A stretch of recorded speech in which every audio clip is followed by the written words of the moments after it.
નમસ્કાર, અમારી news channel news for Kathiawad ને લાઈક કરો, શેર કરો અને સબસ્ક્રાઇબ કરો. News for Kathiawad. નમસ્કાર. બોટાદમાં હાઈસ્કૂલ 4 રસ્તા પાસે નવું શૌચાલય બનાવવાની માંગ ઉઠી. બોટાદમાંથી ગુજરાતના વિવિધ જિલ્લાઓમાં જવા માટે તેમજ આવવા માટેના મુખ્ય પિકઅપ પોઈન્ટ હાઈસ્કૂલ 4 રસ્તા પર પહેલા શૌચાલય હતું, તેને તોડી પાડી નગરપાલિકા દ્વારા ઝવેરચંદ મેઘાણીજીની પ્રતિમા મૂકવામાં આવી છે, પરંતુ શૌચાલયની કોઈ વૈકલ્પિક વ્યવસ્થા કરાઈ નથી. અહીં શૌચાલય નહીં હોવાથી લોકોને ભારે હાલાકી પડી રહી છે. ખાસ કરીને ઠંડીની ઋતુમાં શૌચાલય નહીં હોવાના કારણે મહિલાઓ શરમજનક સ્થિતિમાં મુકાય છે. બોટાદ જિલ્લાના રાણપુર બરવાળા તાલુકાના લોકો પણ બોટાદમાં આવી આ પોઈન્ટ પર ઉતરે છે અને પ્રથમ શૌચાલય શોધતા હોય છે, પરંતુ અહીં શૌચાલય નહીં હોવાના કારણે મુસાફરો મુશ્કેલીમાં મુકાય છે. ત્યારે બોટાદના શહેરીજનો, મહિલાઓ અને મુસાફરોની માંગ છે કે હાઈસ્કૂલ 4 રસ્તા પોઈન્ટ પર જાહેર શૌચાલય બનાવવામાં આવે. નામ શું બેન? મારું નામ રેખાબેન. અચ્છા, અહીંયા જે પહેલા જૂના સમયમાં મૂતળી હતી હા. અને અત્યારે પાડી દેવામાં આવી છે, તો કેવી મુશ્કેલી પડે છે અને તમારી શું માંગણી? અમારી બહુ મુશ્કેલી પડે છે કે આગેથી બહુ દૂરથી આવે છે, એને બહુ મુશ્કેલી પડે છે. એટલે એ હિસાબેથી અમને અહીંયા પાડેલું છે, એ અમને હરખું કરી દો તો અમને અમારી માટે આ સારું છે.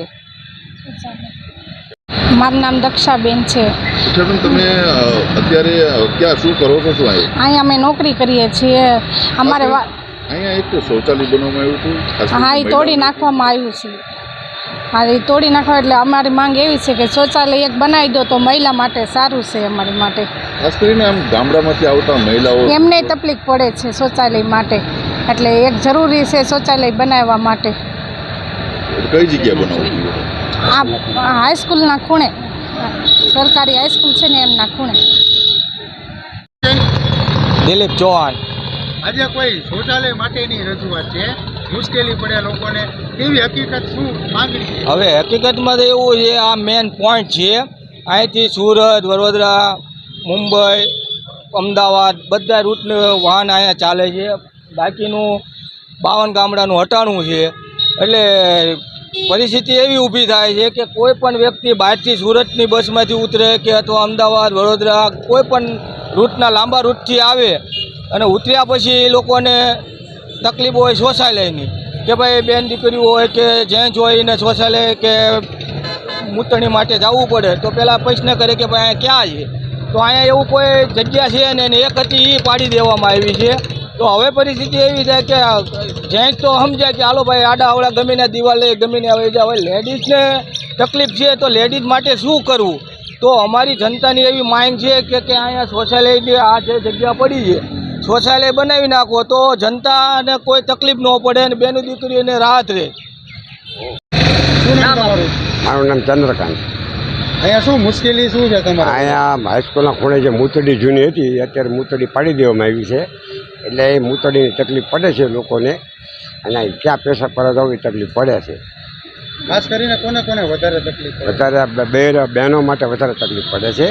બહેનો બિચારા ક્યાં જાય, એટલામાં કોઈ જગ્યાએ મૂતડી બીજે કોઈ જગ્યાએ કિલોમીટરના એરિયામાં છે નહીં, એટલે એ લોકોને તકલીફ પડે છે. ને ઘણીવાર લોકોને કપડાં પણ પલળી જાય છે બહેરાઓને. ગામડામાંથી આવતા લોકોની શું મુશ્કેલી? ગામડામાંથી આવતા લોકો બધા ઉતરીને તરત મૂતડી ગોતે છે, પણ એટલામાં કોઈ જગ્યાએ મૂતડી છે નહીં, એટલે એ લોકો બિચારાને વધારે તકલીફ પડે છે ગામડાવાળાને. ને બોટાદમાં આ 100 ગામનું હટાણું છે, લોકો આવે છે, એ લોકોને આ તકલીફ પડે છે. પહેલાં મૂતડી હતી સ્કૂલના ખૂણે, પણ એ મૂતડી કાઢી નાખવામાં પાડી દેવામાં આવી છે, અને ત્યાં ઝવેરચંદ મેઘાણીનું પૂતળું મૂકવામાં આવ્યું છે.